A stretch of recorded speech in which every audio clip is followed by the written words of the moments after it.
optimism, Al's perseverance, Al's conviction that he was right. He has a tenacity when it comes to lawsuits. If he's right, he's going to fight it till the end. He never starts a fight. But if somebody else starts a fight, bring it on. He's going to finish it. When the case went to trial, all eyes were on Al Amatuzio as the prosecuting attorneys took their best shots. And of course, one of the questions that I can remember is when the attorney asked Al on the dais there, well, why did you pick red, white, and blue? He says, because it's the color of the American flag. And that's why I chose red, white, and blue. So I looked and I listened to that. The attorney couldn't say anything because they were complaining about the color. And as subsequently happened, Al won his case. He won it hands down. Of course, that was a victory day. Al called all of the employees up to the upstairs break room. He had beer, he had wine. This was a celebration, and everybody was very happy. We could do that back then because we were a small company. Can't do that anymore because we've grown so much, and Al would love to do that. This is the way he was.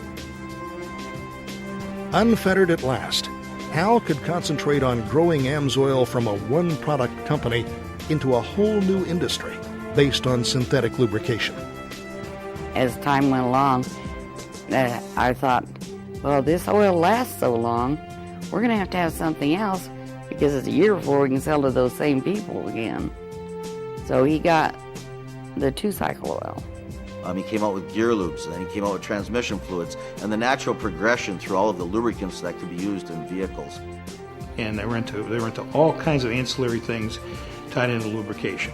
Equipment, filters is another big thing for them. And they just continue to introduce things, different oils, different containers. They're just driving forward so that the base, the catalog of material that rep can sell continually grows. Over time, the original handful of independent Amsoil dealers has grown into a global network numbering in the tens of thousands. Throughout their ranks, the same enthusiasm that Shirley Green and her husband felt when they first discovered Amsoil is palpable, as is the admiration for the man who started it all. To the Amsoil dealers, Al's like a rock star. We have conventions and meetings where he gets up on stage and they focus on him. They pay attention to every word he says. They want to get autographs from him. They just want to have their picture taken with him. They want to be affiliated with him because he has that kind of charisma. And they really appreciate what he's done. He's made this fantastic product. He's given them an opportunity to make money and create a business. And why are the dealers and direct jobbers successful? Because Al Amatuzio is as loyal to them as they are to him. He would rather stay a small company with the success he's already obtained than ever turn his back on the dealers. It is a staple of the business. It is unwavering. We cannot change it, and we will not change it, because these are independent Amsoil dealers who have built their life on their Amsoil opportunity, who have spent their hard-earned money and have worked it themselves.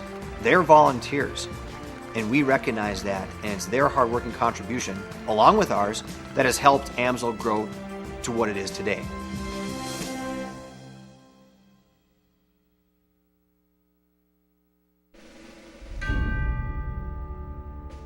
Throughout Al's quest to create and market a synthetic motor oil, he was a lone crusader, rowing against the currents of conventional thinking and industry inertia. He had a vision. No one had gotten into this field before. He was a pioneer in synthetic oil. The major oil companies, they poo-pooed it like the guy was, out in left field somewhere. And what do? They'll tell you, the biggest guys that they'll have, and I'm not going to rub salt into the wound and say who it is, but they say, yes, Amsoil is the best oil there is. So we must make an oil that's just as good. In 1974, 2 years after Amsoil received API approval, Mobil introduced its version of a synthetic motor oil. Big Oil had dipped its toe in Amsoil's pool. But where others saw competition, Al saw vindication. And everyone says, oh, Al, now what are you going to do? Mobile One's in there.